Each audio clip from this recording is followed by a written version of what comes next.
Yes, you are welcome again to OneTV Port Harcourt, and it's great presenting this program today. We have one saying at OneTV, and that is we are responsible, and you can trust us for media broadcast that is responsible and affects people in the grassroots. That's our focus, and that's why the People's Parliament is one of our strong programs here on this program. The first thing we are going to do on People's Parliament is to consider Jonathan's speculated presidential ambition. Is it right? Is it wrong? Why is he interested? Is he interested? Those are the things we'll be looking at this morning.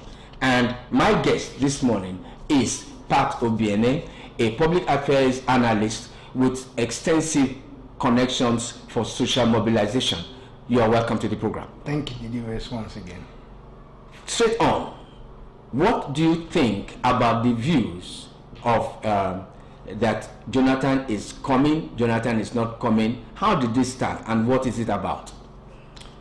First of all, Nigerians tend to have this tradition of thinking that leadership is about sentiment, is about self-pity, is about emotions. No. He had come, he saw, and I want to add, perhaps he conquered. There is no point, it's right to quit the stage when the ovation is high. Let's relate these speculations to the position of the law. I understand recently the great Falana had made these observations that in the spirit of the 1999 Constitution as amended, that Jonathan couldn't have had the oath of had the oath to office thrice, owing to the fact that recall May 5, 2010, when we unfortunately lost Yaradua, blessed memory. He, from vice president, came on board and was sworn in. And the second time he had that oath was in 2011, when perhaps it was more of a playing field where he contested and had the oath. Now, if we go by that calculation, he would have been, if it's true, his speculated ambition is true, he wouldn't have been running foul to the position. He wouldn't have been running inconsistent with the position of the 1999 Constitution as amended. So in as much as that is a ground norm, because a section of that Constitution says that any laws that are inconsistent with the provision of that Constitution is to the extent of his consistency null and void. That includes his ambition, because it's regulated by law. INEC will have to look at his credibility. So if INEC realizes that truly he has had the oath of office twice, there is no way INEC will admit him as a candidate. The second thing is, right now there is confusion. There are dark clouds of his relationship within the PDP. You know, that's also a challenge. And many also fear that if it's true, speculations making the rounds that he's being wooed to move to the APC, that perhaps is a calculated attempt to rub mud on his white clothes, and that will not be healthy enough. For me, Pat Obiene, I had argued right when these speculations came up months earlier, that taking into account that his actions in 2015 was a rare feat in political development of Nigerian history, that an incumbent could humble and submit to losing. And that shortly after that, he attracted so many international accolades and was given countless appointments to go visit other sub-Saharan African countries and beyond to deepen democracy. We saw him leading lots of delegations to go deepen democracy in countries too that share similar challenges in terms of irregularities and poor political culture, talking about political intolerance, violence, imposition, you know, because that's exactly what the Nigerian political development had been characterized with, ethnocentric kind of base of decisions, you know. So I believe that a combination of the rare feat he demonstrated in 2015 and the position the international community had placed him is far more higher in terms of value and honor, in integrity, respect, than the value of accepting coming to contest again as the president of Nigeria, regardless the position of the law. I would like to ask something here. I'd like you to look at something here. From 2013 up till the 2015 election, these people, the people in the APC, the leadership of APC, called him clueless. That's right. They said he was the most corrupt president Nigeria had. Yes. They said his projects were non-existent. They said he did more for the part of the country he came from rather than the rest of the country. Meanwhile, the one has set up all the armory schools and all the things he's done. After all this, and then he quote, loses the election and hands over to these same people that influenced his losing the election for these reasons, most of which have been found to be untrue. Do you think it is morally right that the APC, now there's a moral question of him trying to come back, but there's also the moral question of APC asking the person, calling the person that they call clueless and all that, to invite him to come and take over from them? What do you think? To reconcile it. That's the irony of life, and that's more like the adage that says a dog returns to his vomit, and which smacks of lack of integrity. Like the great Martin Luther will say, that in the process of trying to gain our rightful place, let us not drink from the cup of bitterness and hatred, but conduct ourselves in a high plane of dignity and discipline. If you place that philosophy side by side with what they are contemplating, you'll be tempted to conclude that we have a crop of leaders who lack dignity and discipline in their conducts. Now, you try to reel out some of the issues they considered. For me, that may even not be too serious, talking about them. But that the central one, which perhaps is also relevant right now, that the APC government is still struggling to come out of, which is the general, intolerable and uncontrollable violent insecurity and heightened poverty, artificial for that matter, must have. Because this is a country that is the envy of international community, but because leaders can't see beyond their nose, they have knowingly and unknowingly created artificial poverty. Is that Goodluck Jonathan then too was faced with similar scenario. Hence, he felt there was need to assemble close to 500 delegates across Nigeria. That is the infamous now 2014 confab. Ironically too, while it puts another moral question to his contemplation and ambition, or to those who are drumming the drums for him to accept, can't they see that why there is no moral basis is that this same governing party were the only stakeholders that opted out of the assemblage of close to 500 delegates. Reason because he was the person initiating it. That's the 2014 conference that was expected to have an aggregation of all that is bedeviling why we can't find a stable Nigeria found on peace and prosperity, and that there was the strong belief that after deliberations and resolutions and recommendations of that conference, perhaps 98% of the Nigerian crises would have been put to rest. This governing party was the only stakeholder that opted out of it. Now we went beyond that. Somehow they came on board and pressure started rising from left, right and center, and said, look, we feel that now you too is faced with similar crises, social unrest here and there, increased poverty, violent crimes, that could you please revisit that conference document. And hence we saw this government came up with a subcommittee headed by President Kaduna State Governor El-Rufai, who somehow made a summary of recommendations. Of course, let me quickly add, I recall that in that deliberation, of course it was chaired by late now blessed memory Justice Kutugi. And the only item which is still fundamental and part of the and I have been querying, How come we keep using commodity from one section of a 36-state federation to plan a national economy?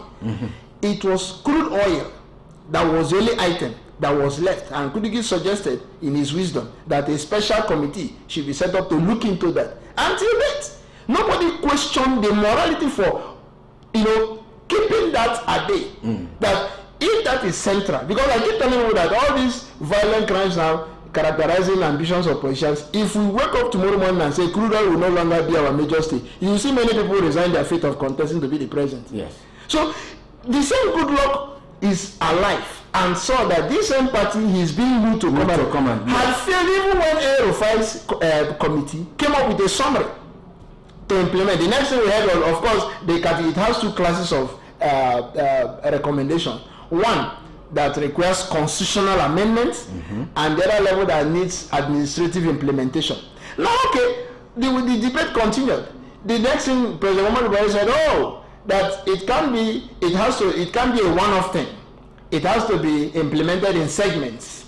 Now, since that statement was made till date, I doubt if we can lay our fingers to any item from that. And if Goodluck is still alive and is a witness that this government that for having had pressure to inherit that document and had failed, and that document he considered it to be central to address the call, because perhaps who knows if the recommendation had been followed to the letter, some of the lives that have been lost right now, irreparable, invaluable properties, perhaps would have been saved. And he is a witness now. So if that didn't happen, where is the moral basis for him to contemplate, not let alone to accept going back to such platform?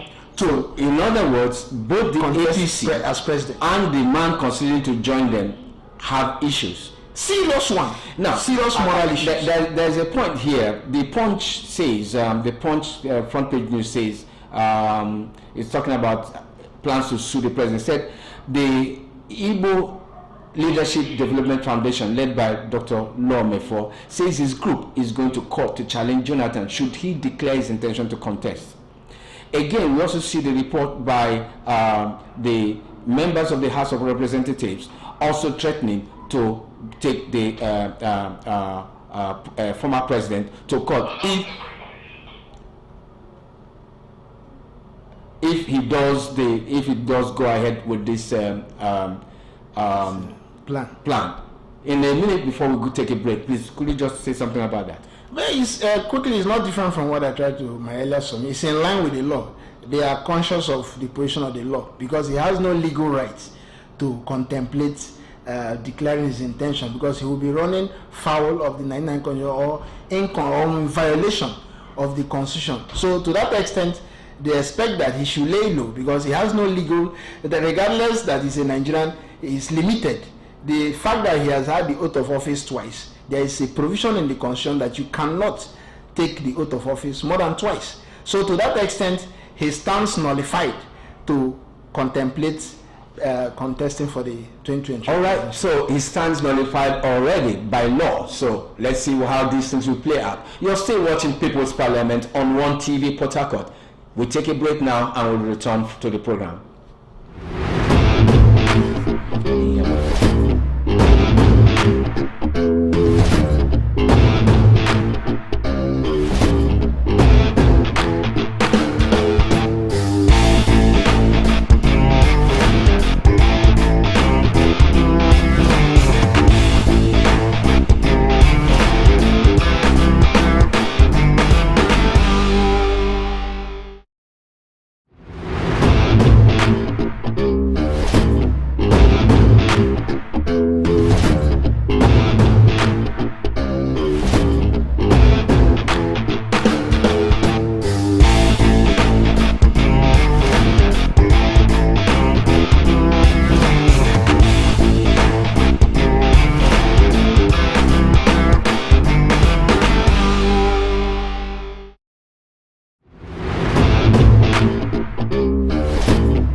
People's Parliament on OneTV Port Harcourt, and we have been discussing the issue of the speculations of former President Jonathan joining the All People's Congress as a presidential candidate.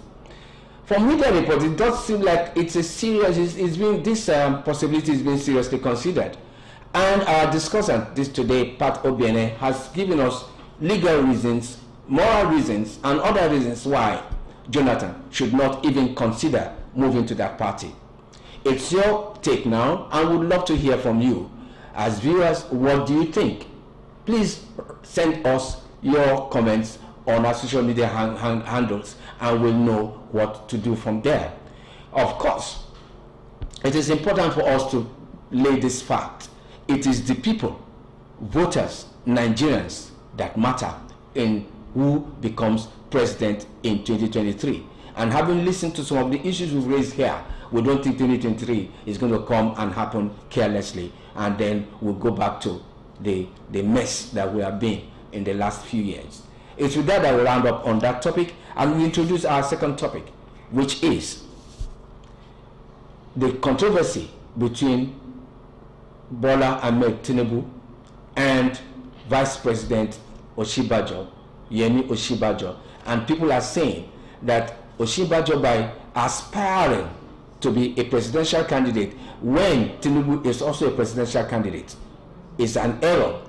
That that's Osinbajo, has betrayed his master. That, and one is saying that because he was a commissioner under Governor Tinubu years back, he cannot be said to be competing for the same office. Well, because he has become vice president, and so it's a betrayal. And across the southwest, a lot of people are carrying this discourse to new levels. And that becomes our topic today as we consider political appointments of people and their political ambition. Does it mean that because somebody appointed you into office, you should withhold your political ambitions, and only after that person has expired or is no longer interested in any office can you come out to do something? And my name is Didi West again, and I want to introduce our discussant, Mr. Pat Obiene, a political affairs analyst, a social mobilizer of great extent, and I'm sure this is one topic that will interest him this morning. I would like to hear from you, sir. What do you think? Thank you, Didi, again. You see, it's important we point out this fact. If Nigerians truly want to come out of the woods and want to have a better life and a better society, then they must be willing, ready, courageous to dismantle this element of godfatherism in our political development. Because naturally, it's Osinbajo by no means is indebted or subservient to Tinubu. And I also consider it a cheap excuse. It's not a family affair. He was, he had all the requirements to function. He's a professor of law, don't forget that, to function as a commissioner of justice, and he discharged his duties creditably well. That does not amount to Tinubu owning his soul, body and spirit. There is no record like that. And that as he moved on, even his current position as the vice president for these years was not the sole function of Tinubu. In fact, at some point, reports making the round, a reliable one for that matter, at some point he even opposed it, So he cannot claim credence, to Osinbajo's present feat. Even at that, it's still morally and legally wrong for him to think that Tinubu cannot aspire to be the president of this country. He has all it takes. Rather, what is important Tinubu should concern himself with was to be able to convince Nigerians why he is a better candidate to Osinbajo, not to hide under, the cheap excuse that he was his master. In what sense was he his master? He was a public officer, for crying out loud, and he finished serving. There was no indictment against him. He moved on, and by natural selection, he was made the vice president to President Muhammadu Buhari. So there is no way, and come to think of it, in our laws, there is no way it is written that because somehow when you function as a commissioner to a previous governor, it means that you have no right to step out, that you want to contest as the president. There is no way in our laws. So what Tinubu is even claiming is a criminal offense, that he wants Osinbajo, and like last time I listened to Osinbajo, he said he's loyal to nobody, he's only loyal to the Nigerian people, which is true. Of course, the oath of office, even when he had the oath of office as a commissioner, it was not Tinubu's name that is ascribed in the couching of the oath. Even when he took the oath as a vice president, it was not Tinubu's name. So from all indications and all ramifications, there is nowhere he owes Tinubu anything, and that cannot also stop. He doesn't have the capacity to stop him or keep making claims that Tinubu has betrayed him. It's unfounded. There is no basis for that claim. Now let's look at something here. Today's Vanguard front page news says how I became VP Osinbajo, and reading that story on page 5 of Vanguard today, there is a detailed report about who played a role in his becoming vice president. Yes. The names are mentioned: Rav Aregbesola, Chief Bisi Akonde, and Governor Amosun of Ogun State. In fact, the first two, Aregbesola and Bisi Akonde, according to the report we have in the Vanguard, made it clear to Tinubu that they want Osinbajo to be vice president. And then Amosun was called in, who finished the task of taking the name to the president. So we don't know how this story about master servant betrayal has come in. But there's an important statement, reference I want to take us to.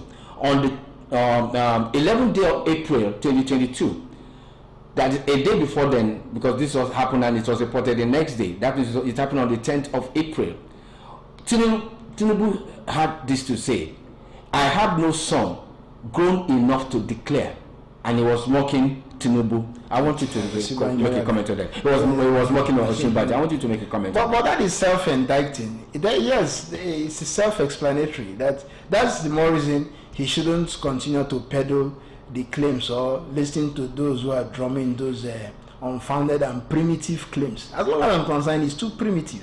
If he's interested in becoming the president of this country, what is important now is his ability to convince the Nigerian electorates what he is prepared to do differently from what we already know that the average Nigerian politician represents. That is right now the fears in the minds of electorates, and he has a huge task, struggling to convince us. If he keeps bringing up Osinbajo's issue and listening to those, in fact, it's a height of distraction.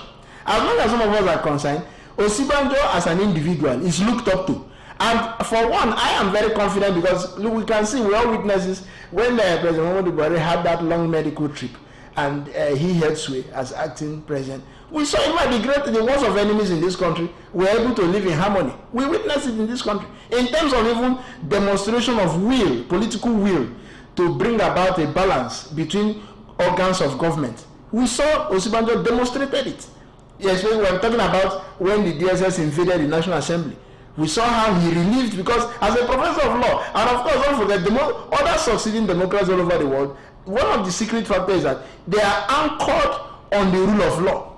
The rule of law entails supremacy, equality, and respect for fundamental human rights. So that's the kind of leader Nigeria. And at the time Osinbajo exercised his powers, I doubt if he consulted Tinubu to give him the courage, a special courage, to demonstrate such political will. So to that extent, we don't see any relevance Tinubu can help. Nigerians, from what I've said, if Nigerians are convinced that Osinbajo actually possess this kind of uncommon courage and will, then I don't think Tinubu has any influence on him. The claim is making massive thing is that short period he served as commissioner for justice in Lagos, and we are saying that also is a constitutional requirement. The Nigerian Laws Amendment provides that every governor in a state should appoint a commissioner. So nobody should hide under the fact that because Tinubu was a governor then, there is no nexus. It is a duty. It's a legal and moral duty he owes these appointees. So he shouldn't hide under that as an exclusive preserve of his estate to now dictate when Osibanjo sleeps, when he embraces his wife. He has no legal and moral right to do so. In fact, that's why that statement that he has no grounds. Yeah, he's self-indicting because it's an indirect way of saying that Osibanjo is a full-grown man, old enough, experienced enough, schooled enough, not to be cajoled or act in a subservient manner. Look at the irony. Talking to a professor of law, do you know what it means? A professor of law is someone that is very radical in his thinking, that will not entertain or encourage any form of human discrimination or oppression or depression. So that is my advice to Tinubu. If he's interested to become, he has the moral right and legal right. At least he has not taken a presidential oath before. So the law does not stop him. Let him rather commit his energy and time convincing Nigerians and pretend that Osibanjo does not exist. Let him run his own race. Let us wait between the two of them. Let us hear them talk to the issues. Let them speak to issues. Let us now, the Nigerian electorate, have the privilege of evaluating what they represent. I also have an angle there. If he says, I have no son grown enough to declare, it means that the man was never his son.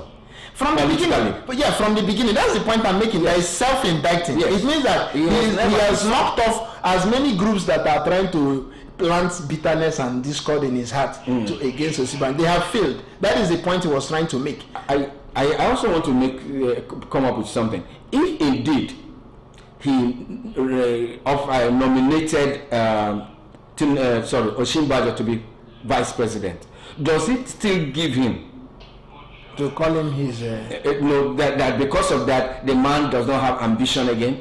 No, again, it's not possible too that he single-handedly nominated him. Each time we use the expression nominated, in the circumstance that led to Osibanjo's emergence, it was not a singular decision. Okay. It was a collection of decisions. Okay. It was done collectively. Okay. So that also places him in a disadvantaged position not to take glory or credit. In fact, at some point, if the reports were available, is anything to go by, he even opposed it.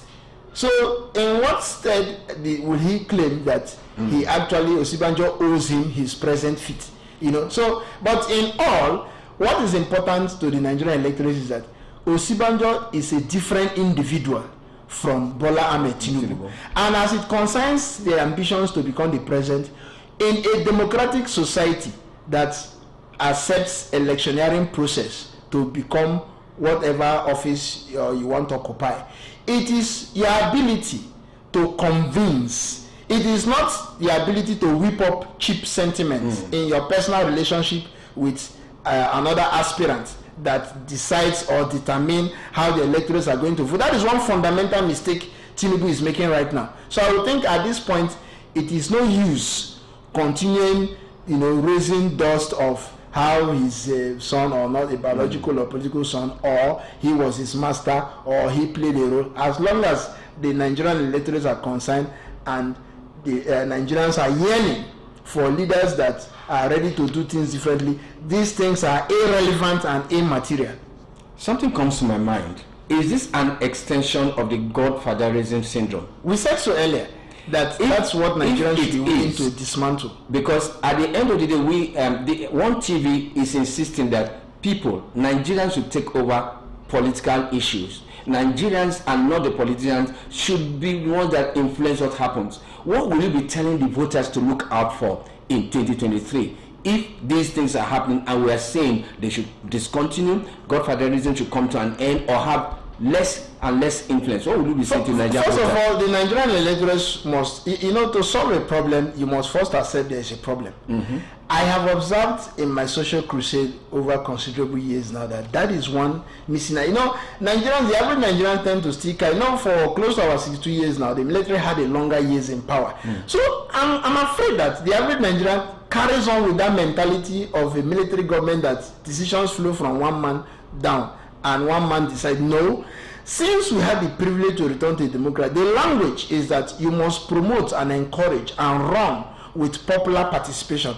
When you understand that, then there will be no room for godfatherism, and that as part of still explaining to accept the problem, Nigerian electorates should quickly see that it is this godfatherism that has erroneously imposed the wrong leaders, because whatever you call the name of Nigerian problem now, it has been traced to the rise and fall of leadership. I want to quickly add, not just leadership, the quality of leadership. So the Nigerian electorate should quickly realize that it is still a function, while we've had poor leaders that have put us in this sorry state, is a function of godfatherism, because if they had allowed popular participation, perhaps the leaders that actually represent the popular will of the people would have emerged, and such leaders would have perhaps not promote a governing system where they see public office as a means of amassing wealth to the detriment of the suffering masses, because these are the crop of leaders we've had over years, where public office, you can see, for example, the APC parties, ironically, look at how much they placed their nomination form. 100 million. In an economy that President Muhammadu Buhari himself admitted that the economy is harsh. So that tells you that it's still a function. They want to carry on with the political power domination in the hands of few elites. So the Nigerian electorate should look out for only leaders who will encourage popular participation, who will not continue to speak in a manner that wait for your turn. When it is your turn, go and take everything. Because that's the sorry situation we find ourselves. Ordinarily, public treasury should be meant for even distribution. Look at Netherlands, they have no prisoners. Days ago, a report was on air. If the only prisoners in Netherlands, their prisoners are imported because countries that lack prison facilities. So you're curious to know what then is this internal security measure they have in place. It's because the leadership there understands government to mean for the ordinary people, where they use the commonwealth to say between 19 and 35, if you don't have shelter, food, clothes, they consider that to amount to insecurity. So there is no public official that has exclusive right to amass such resources to himself and now create artificial violent insecurity, that the limited resources now will not be deployed to military gadgets. That's why UN in recent times had warned nations, governments and departments to stop favoring military gadgets. So the Nigerian electorate should first of all accept. That's why right now, if you look at, there is a new trend now. The political class and their business associates now go to our security apparatus called the police or military and buy, I want to use permit my life to buy them like commodity. And you see them with blue plate number, means a private citizen. And you see them escorting them to social functions, even to the extent of opening of new house and child dedication, and wielding up. Why is it called assault rifle? I'm a student of law. Assault means crime. So every time you see the Nigerian Mopol officer or policeman wielding, escorting a private, he is committing assault.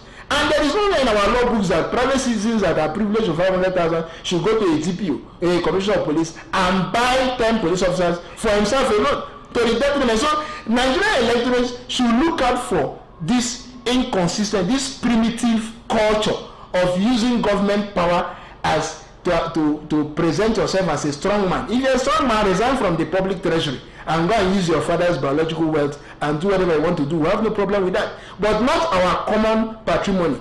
You now use it, deploy state apparatus for your own exclusive, interest. So if you observe, these are the things that I discovered that the Nigerian electorates are not aware of. And that's why when they come with these gun-wielding security officers, the electorates who have the opportunity as a mark of participating in the democracy want to say, the single senator, I have something to ask you. He can't. Because there is a Mopol man there wielding AK-47 to him. So how is he going to express his grievances? So the next thing, he resorts to self-help that gives birth to violent crimes. So these are the values that the ordinary Nigerian electorates should look out for. If leaders cannot, right now, in fact, let me add in this program, if the presidential aspirants we have cannot give us timeline and the courage to stop this rising menace of private citizens going to buy national security apparatus for themselves so that they can suppress further their electorates, not to, but the only way good governance does not start and end on the day you cast your vote. It is actually seen upon your assumption of office. The level of participation, the way the electoral participate in the formation of your budget, how you prioritize items, their respect for their human rights, the manner in which police officers apprehend suspects. This is how you measure good governance by UN standard. Of already here we say is building of roads 1 kilometer, half kilometer. Those are things that even the military government provided for us. Can we say that was dividend of democracy? So these are how the Nigerian electorates, these are the kind of ingredients I want to build the information base of the Nigerian electorate to decide who becomes their new leader. Yeah, OneTV says that we are responsible and we are committed to ensuring that our broadcasts are based on responsibility, because we have a responsibility to the people. And I want to add that, because having said all this, we need to say something to the team behind Tinubu that is influencing and pushing these messages of godfatherism, of master servant, of betrayal. What should we say in a few words to the team pushing these messages? How are they doing good to the populace? Are they good to the Nigeria's politics? Somebody just said something I want to borrow from her recently when looking at this land crisis that happened in Dubai. He said, those who have the fear of God, societies where there is fear of God, they rise up to challenge the government's inconsistencies and excesses. But rather what we have in Nigeria is those who have people who have fear of the stomach. I said this is a new one. I quickly wrote it inside my Bible like a preacher man would say. And that's exactly where we are.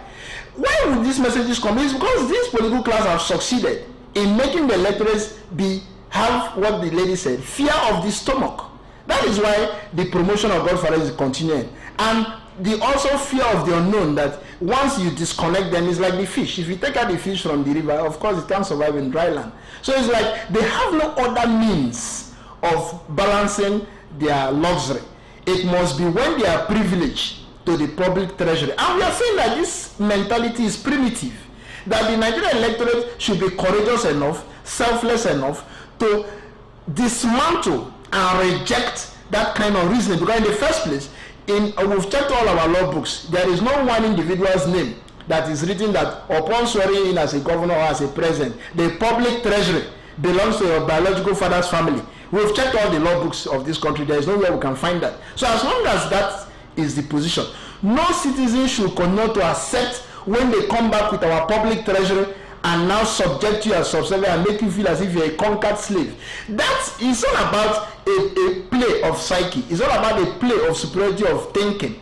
So, not thanks to our faith-based organizations. These are some of the revolutionary messages. It's one avenue. They can dismantle that thinking, because you like it or not, members those who are supporting pushing these messages are also members of some of these faith-based organizations. And I understand that the God we are praying to is also the creator of the public treasury that we're supposed to be full of. So there's no way the preacher man can divorce the public treasury from what the political class is controlling. So I think I'm appealing that is one effective means or avenue that we can discourage the pushing of this godfatherism, because it has done more harm than good to the Nigerian political development. There's one more group that I think we should advise here. The media, yes, is a powerful influencer in social change.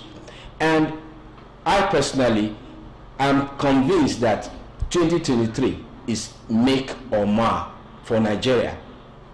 And I've listened to some people and I believe that this is the truth.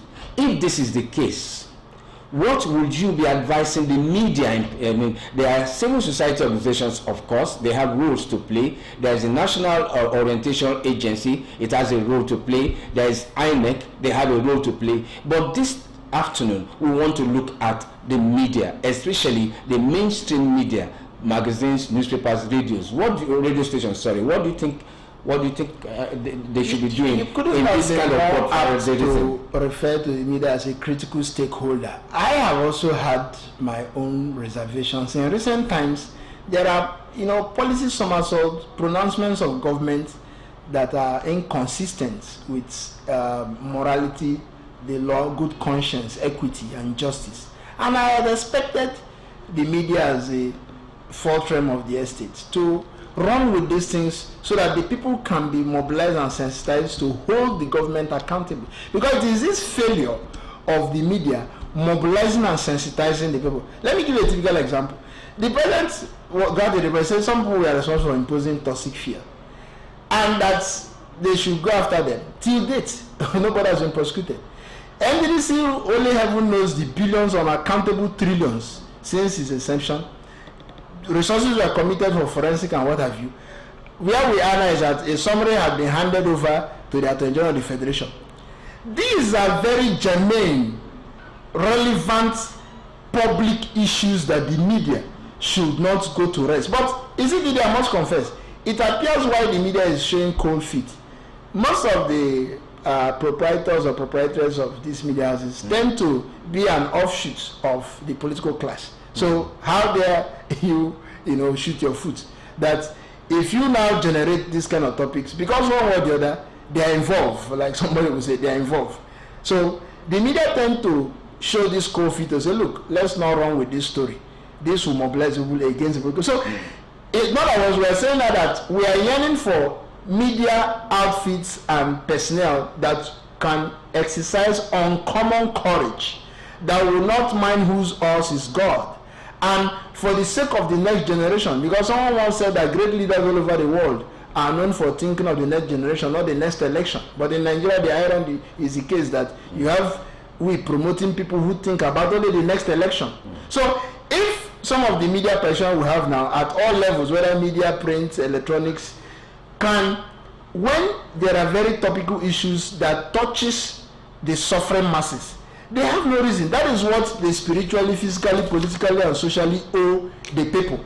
And we believe that posterity has a way of rewarding those who stand on the path of justice, because the universe itself is on the path of justice. So I think that is what has been missing, that the political class is also aware. That's why some of them cleverly went and set up some of these media houses and decided to gag the practitioners on what to run with and what not to run with. So many times when you tune in the airways, you find them promoting more of the interests of their sponsors, and owners. So I think perhaps we should have a media outfit that represents the people. In recent times, I doubt if well-meaning Nigerians who are selfless, who believe in the next generation, who want to see a better life for all, should commit their resources. Even if they can't be the frontline practitioners, they can assemble their idea. It's all about just creating the platform where they can assemble. Some of us are available. We can help, suggest those we know that for some time have demonstrated considerable level of selflessness. Well, the first thing now is that there is increase of selfishness. The philosophy of selfishness is also eating deep in the media. You find when they go to report for a position, they are quick to collect money. When the ordinary people want to state their own side of the story, if you don't have money to give the media, that story won't fly. Perhaps that would have been the story that can bend the hand of government to do the right thing. But you see, the media personnel say no, since he can't bring transport or something. So these things, I see it as a social crusader, and I feel very sorry. Way back it wasn't like this. There was a crop of media then from the Village Giwa time down to later generations. We had some of them who were very selfless. They would prefer rather reporting more of the commoners' interest above the interest of the political class. So Didi, if you ask me, I think that is what is missing. But if you can have group of young men and women, because many times to bring about social change, you don't need a crowd. You just need few young men and women who are selfless, dedicated, and whose value system is for the next generation, not the next election. Then we can begin to revitalize that culture where the media can play its constitutional role, which is to hold the government accountable through the mobilization and sensitization of the people. For example, look at one of the deficiencies in the electoral act, like we were saying off the mic. You see the aspirants now, the culture we see them display is that they just visit one king or one political party friend somewhere and speak with bitterness. They are not speaking the issues. For example, now there are aggregation of issues. You find different groups saying they want to pull out from the political state called Nigeria. Nobody is saying that what is a legal instrument. There is a legal instrument called referendum in every democratic society. I expect the media to begin to set the pace. Say, look, parties, come with your aspirants. These are the questions we extracted from the ordinary people who actually, on whose trust you want to hold this power. That in view of quelling future violent crimes, rather than we having a society where, because leaders don't give listening ear, people resort to violence, let us have a referendum. It's an example, but the media is not championing that. So what you have now is just media who will come bring the man and quote that he said in Zamfara that give me power, just give me the power. Those are not the kind of intellectual debates we want to hear. Yes, it's sure. This is one topic that I know we can extend and discuss for minutes, for hours, possibly. But time is running, and we need to get prepared for other aspects of what OneTV Port Harcourt will be presenting. We've been discussing the relevance, the importance and relationship between being a government appointee and having your own ambition. And we are presented here that the fact that somebody appointed a commissioner, a chief of staff, a minister, a special advisor, whatever it is, does not make you subservient to this person, does not make you a slave. It's no longer it doesn't become a master slave thing. And if you have right to aspire to any office constitutionally, morally, and otherwise, there's no doubt about it. So this story is coming from the Southwest is actually disturbing, and we have had our discussions telling the groups building this scenario to withdraw intelligently. Now, he has mentioned some things here. He has mentioned the role of faith-based organization, and that's very important. They must go back and do the right thing. Talk to the people. If faith-based organizations are telling voters the right thing to do, stand, go and vote with your conscience. Don't buy votes. Don't influence manipulation. It will happen. Of course, the media is the last topic aspect of it we are looking at, and we are calling again. Every media house should take it as a responsibility to set the agenda for 2023, and not on the basis of the elite, not on the basis of lack of ideologies and manifestos, but making sure that people are voting and influenced to vote for the right things, because there are civil society organizations, they also have a role to play, political parties, eligible voters, and the elite. It is time that our elite will stop complaining at the back and just murmuring. It is time to make 2023 the time to make things happen. We've been talking here on People's Parliament, and it's been a very interesting one. I believe it's also the same for you. And we are saying, as usual, send us your comments, send us your views. And if there are topics you want us to brainstorm on this Parliament, People's Parliament, please let us know. We are open to have such ideas. I've been talking with Pat Obiene, a social mobilizer across diverse sections of the country, but in particular a very well-respected public affairs analyst. It's been good having you, Pat Obiene. Anytime. Yes, and it's on this note that we'll round up the program. My name is Didi West, and till we meet you again next week on People's Parliament, have a great week.